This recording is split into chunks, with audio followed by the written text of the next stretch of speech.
This is the Advanced Breadboard project by Group 20. This is our team. We are comprised of 2 computer engineers and 1 electrical engineer. Our project is redesigning the breadboard to include additional features to help the user avoid mistakes while building a circuit. Here we have an illustration of the general flow of the project, where first the user will draw a schematic on the GUI, kind of like multisim. Then the algorithm turns schematics into breadboard layouts. Depending on how that layout looks, LEDs will light up on a physical breadboard to guide the user. The user places the components on the circuit according to the LEDs. Then current and voltages are shown, and if there's any open or short circuits, this will be detected here.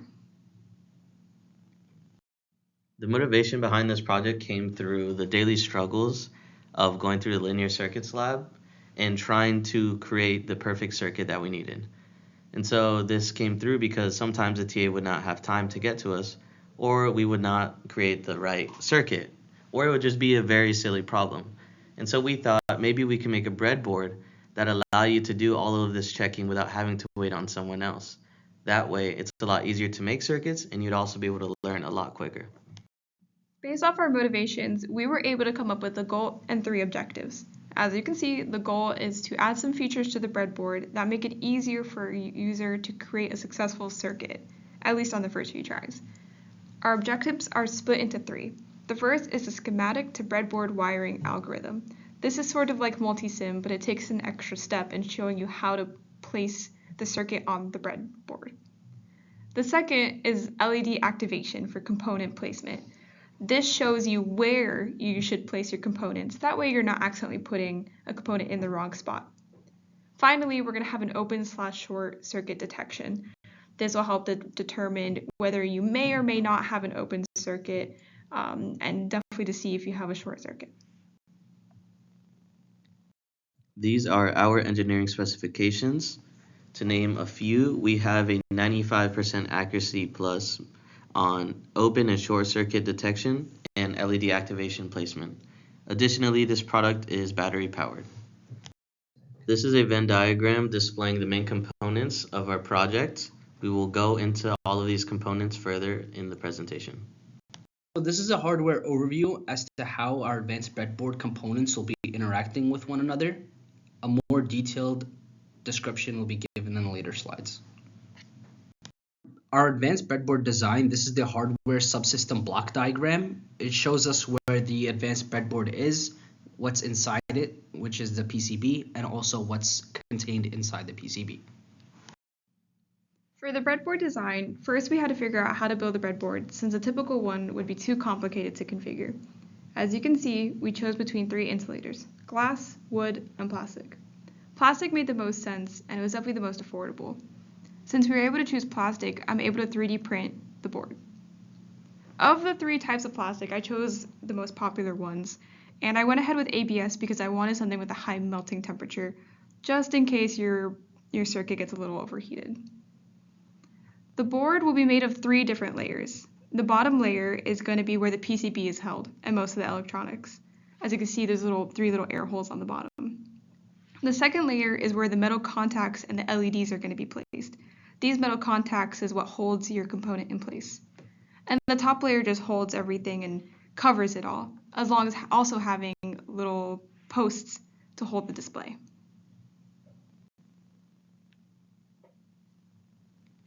This is our overall schematic for the advanced breadboard design. In this schematic, we show where each component is connected to and how they are connected to each other. We are using 2 different connectors in order to connect to the ESP32 as well as the voltage and current sensor. For the one connected to the ESP32 will be able to use for JTagging as well as connecting to the Raspberry Pi.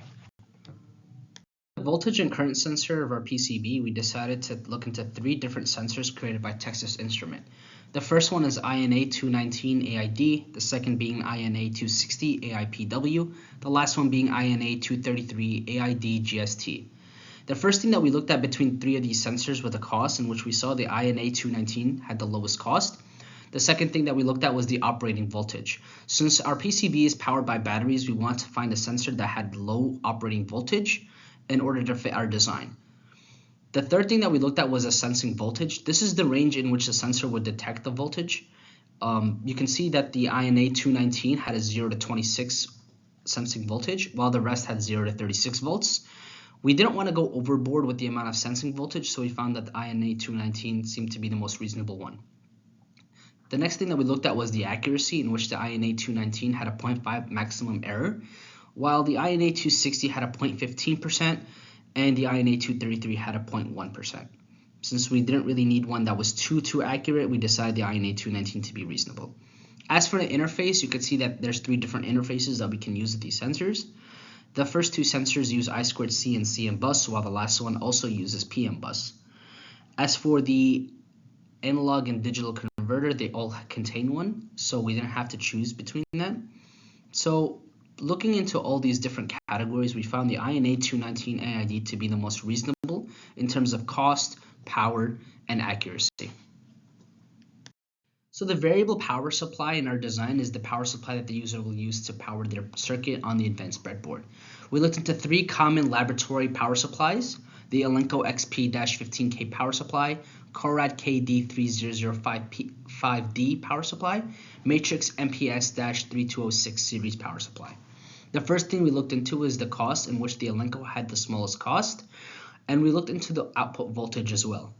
While the Elenco having an output voltage of 0 to 15 volts DC, while the other ones had 0 to 30 volts DC and 0 to 32 volts DC. We found that the 2 power supplies from 0 to 30 and 0 to 32 were kind of over the limit, since the average for linear circuits and laboratories are between 0 to 15. For the output current, the Elenco had a 0.3 amps at 12 volts and a 0.2 amps at 15 volts, which seemed reasonable for our design, while the Corad and Matrix had a 0 to 5 amps or 0 to 6 amps, which is kind of overkill for this design. For the short circuit safety, all of them had one, which some of them would have where the power supply would shut down, give an error, or not allow any current to go through. As for the lead time, we found that the Elenco XP15 had a 1-week lead time, the Corad had 8 weeks, and Matrix had 5 days. For digital display, it's not really a must, but we found the Elenco does not have one, while the other 2 power supplies do. By looking to these 3 power supplies, we found the Elenco would be the most reasonable one and the most ideal for our design, considering that it is a very common design and a very common power supply for laboratories, especially ones used in university and learning environments. Since we said that the PCB will be powered by a battery pack, we looked at the 3 different kinds of battery types. The first one being alkaline, the second being lithium ion, and the third being zinc carbon. All 3 of these are most common batteries used in the market and used in most products today. The first thing that we looked into was the capacity, in which we found the alkaline having an 850 to 1200 milliamp hour, while the lithium ion had a 1150 milliamp hour, and the zinc carbon having a 1100 milliamp hour. The next thing we looked at was a self-discharge rate, in which we found the alkaline had a 2 to 3% per year, while the others had 1 to 2% per month, or 0.32% per month. So we found that the smallest self-discharge had to go to the alkaline. For shelf life, alkaline batteries last between 5 to 10 years, lithium ions between 10 to 12, and zinc carbon between 1 to 3 years. For the temperature performance, we found that the alkaline operates in between 4 to 129 degrees Fahrenheit, lithium ion is between -4 to 130 degrees Fahrenheit, and the zinc carbon between 23 to 113 degrees Fahrenheit. For the internal resistance, we found the alkaline had a high internal resistance, while the other one, lithium ion, had a low, and the zinc carbon had a high. Looking into these battery types, we found that the alkaline is the most ideal battery type for our PCB design, considering how common it is, how cheap it is, and the capacity, as well as the self-discharge rate. After determining what type of battery we decided to use, we also looked into 3 different alkaline battery types. The first one is the Duracell AAA batteries, the second being EN91F3, and the last one being a Zeus AA. We found that these are common alkaline batteries that are available for the public use, so that is why we took them into consideration. We looked into the cost of how much these would cost. We found that the Duracell was $6.20, EN91F3 was $3.20, and the Zeus AA is $6.60. We also determined on how many we need to power our PCB, in which we found that we need 3 Duracell, 1 EN91F3, and 3 Zeus AA. For the voltage, we were also able to determine how many voltage this would output, in which we found that Duracell would output 4.5 volts, EN91F3 would output 4.5, as well as the Zeus AA. The capacity, we found that the Duracell had a capacity of 3,450 milliamp hour in total. The EN91F3 had 2,779, and the Zeus AA had 3,000 milliamp hour. So by looking into this, we determined that the Duracell had a highest capacity. As for the rechargeability, none of these are able to be recharged, so we had to take that into consideration. And we also took consideration as to the lead time. Since we are planning to have the user change the batteries depending on whether they want to or not, we wanted to choose one that was very common and one that was very cheap as well, in which we found that the Duracell AAA batteries was cheap, had a highest capacity, as well as the fastest lead time. For our voltage regulator, we decided to use Texas Instruments Voltage Regulation Simulator to determine which voltage regulator was the perfect one for us. By inputting some of the specifications that we required, it spit out 3 different regulators that we could use. So by looking at these different categories for voltage regulators, we were able to determine that the TPS61023 was a perfect one for our situation, being that it is low in voltage, has a high frequency switching, as well as a cheap cost, very efficient, and a maximum output current of 3 amps. The size and the lead time also made it a perfect candidate for a voltage regulator, considering that our PCB will be very compact and we needed to save on space. For the LEDs in our design, we plan to have it light up so that it can show the user which nodes need to be occupied. We looked into 3 different LEDs, the first one being the LTST C19, second one being LTST C17, and the third one being the WP7. The first thing we looked at was the cost of each of them, in which we found that they cost roughly between 25 cents, 27 cents, and 35 cents each.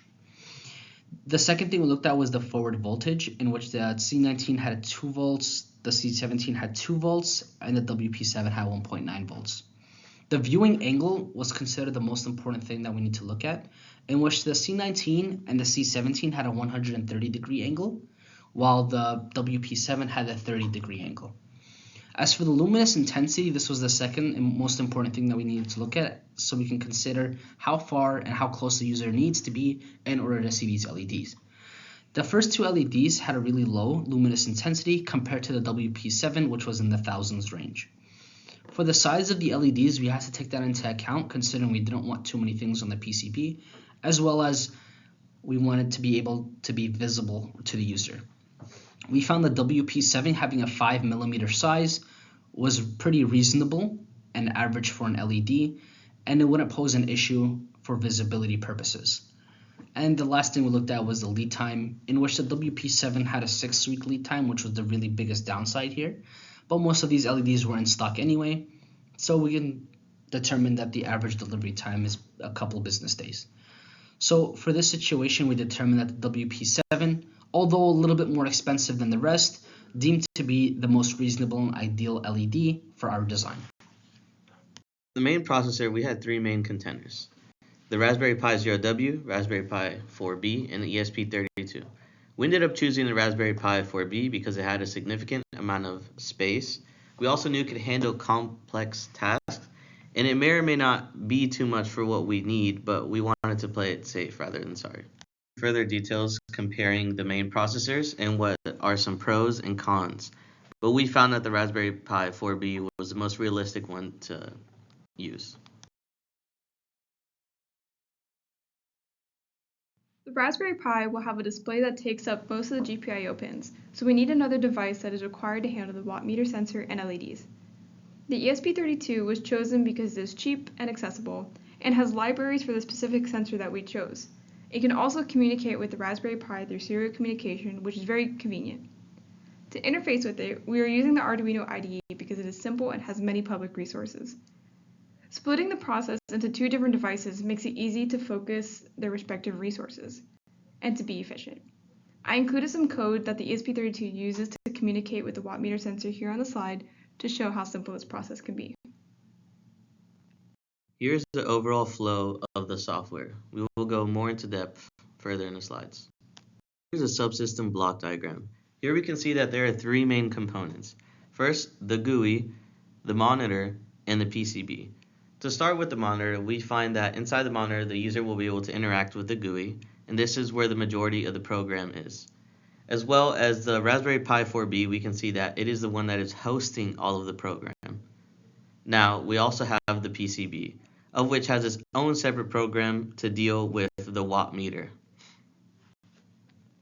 Here we can see that the main program software will be shown on the Elecro 5-inch monitor. There we will be able to interact with the GUI, and I will go more into depth on the next slide. The GUI has two main modes, and the first mode is called Freescale. Here in the Freescale mode, the user is able to create whatever circuit they want, and they're able to adjust the values and orientation of each component. The second main mode is called Real Life. Real Life tries to replicate the actual real-life breadboard and put it so that users are able to make their own circuit and then translate that circuit onto the physical breadboard. Here is how the GUI was developed. For starters, the majority of the code was developed and ran in VS Code, and the entirety of the code is made in Python. The most important libraries include tkinter, pill, wand, and schemdraw. Now let's take a deeper look at the interface kits that I looked at. So we saw tkinter, pyqt, kivy, and wxPython. Now all of these are great options, but we had to look at all the possible attributes that each one could give to us. Now we found that tkinter was actually the best because the complexity and learning curve is not all that difficult and is very flexible. Not to mention that there is a lot of flexibility in terms of design as well. And we can make it to be used on simple desktop applications if needed. Overall, tkinter seems to be the perfect choice. Secondly, we needed to use a library that was able to draw the circuits themselves. And so we found that schemdraw was not only easy to use, but also great for beginners. Here we're able to visualize circuits, and users are able to make the circuits themselves with ease. As previously mentioned, the real life mode comes with an option to translate our real life circuits. So how does this work? Well, the real life mode shows a 3x3 dot and grid, and so this is representative of the actual breadboard that we have created. And so we treat this as a matrix and keep track of all the connections and then send this over to the ESP32 to deal with and to then translate. Here we have a use case diagram which shows a relationship between the user and the abilities and options it has with the GUI, as well as the relationship between the GUI events and other events within the GUI. You can see there are some that say extend and some that say include. Include are kind of like independent events, while extends can only occur because they are dependent on a different event to happen within the GUI. Here's a class diagram that shows all of the main and important functions within the free-form mode code. This is the same, but instead it is a diagram for the real-life mode. The ESP32 is on the PCB, and the Raspberry Pi is located on top of the breadboard, so communication would need to be established between the two. Wireless connectivity was considered, but we decided this was not preferred to avoid loss of connection. And since the devices are close by, they could be wired using serial communication. The ESP32 will send current and voltage information from the sensor to the Pi, and the Pi will give status updates to the ESP32 for the LEDs. The Pi side will have a USB-C plug-in, and on the PCB there will be an RX and TX pins. I have a picture of the adapter that we're going to use here on the slide. The rest of our presentation will consist of our budget, work distribution, and our progress. As of today, we have spent $182.96 between the three of us.